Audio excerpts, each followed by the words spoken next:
మధ్యప్రాచ్యంలో సరికొత్త సమీకరణాలు వేగంగా మారుతున్నాయి. ఇజ్రాయెల్, లెబనాన్ దేశాల మధ్య జరుగుతున్న యుద్ధాన్ని ముగించేందుకు అమెరికా అధ్యక్షుడు డొనాల్డ్ ట్రంప్ సరికొత్త ప్రతిపాదనను తెరపైకి తెచ్చారు. లెబనాన్లోని సాయుధ బలగాలను అణిచివేయడాన్ని పొరుగునే ఉన్న సిరియా దేశం సహాయం చేయాలని ఆయన కోరుతున్నారు. అయితే ఈ ప్రతిపాదన ఇప్పుడు ఆ ప్రాంతంలో తీవ్ర సంచలనానికి, ఆందోళనలకు దారితీస్తోంది.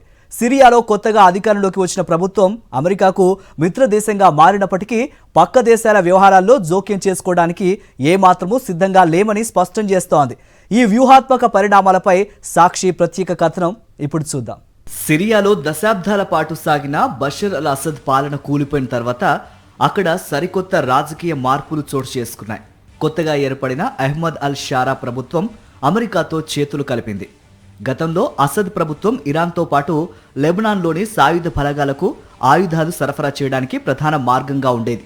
కానీ ప్రస్తుత కొత్త ప్రభుత్వం ఆ పాత సంబంధాలను పూర్తిగా తెంచుకుంది. ప్రస్తుతం ఇజ్రాయెల్ దేశం లెబనాన్లో సుదీర్ఘకాలంగా జరుపుతున్న దాడుల వల్ల అమాయక ప్రజల ప్రాణాలు కోల్పోతున్నారు.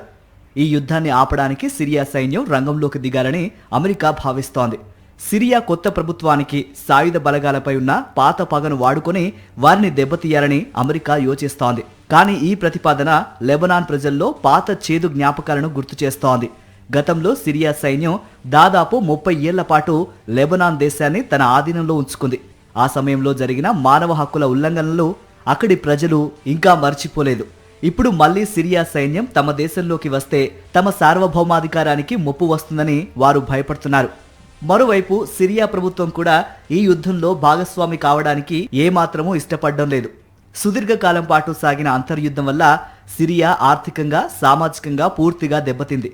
ప్రస్తుతం తమ దేశాన్ని పునర్నిర్మించుకోవడంతో పాటు అంతర్గత భద్రతను కాపాడుకోవడం మాత్రమే తమకు ముఖ్యమని సిరియా అధ్యక్షుడు స్పష్టం చేశారు. తాము ఇప్పటికే యుద్ధం వల్ల తీవ్ర నష్టాన్ని చూశామని, మళ్లీ అలాంటి పరిస్థితిని కోరుకోవడం లేదని ఆయన ప్రకటించారు. ఒకవేళ అమెరికా ఒత్తిడి వల్ల సిరియా గనుక లెబనాన్లో జోక్యం చేసుకుంటే అది రెండు దేశాల్లోనూ తీవ్ర అస్థిరతకు దారితీస్తుందని రక్షణ నిపుణులు హెచ్చరిస్తున్నారు. ఇది ప్రాంతీయంగా కొత్త ఘర్షణలకు దారితీసే ప్రమాదం ఉందని రాజకీయ విశ్లేషకులు భావిస్తున్నారు. మరిన్ని అప్డేట్స్ కోసం ఛానల్ ను సబ్స్క్రైబ్ చేయండి. నోటిఫికేషన్స్ కోసం బెల్ ఐకాన్ పై క్లిక్ చేయండి.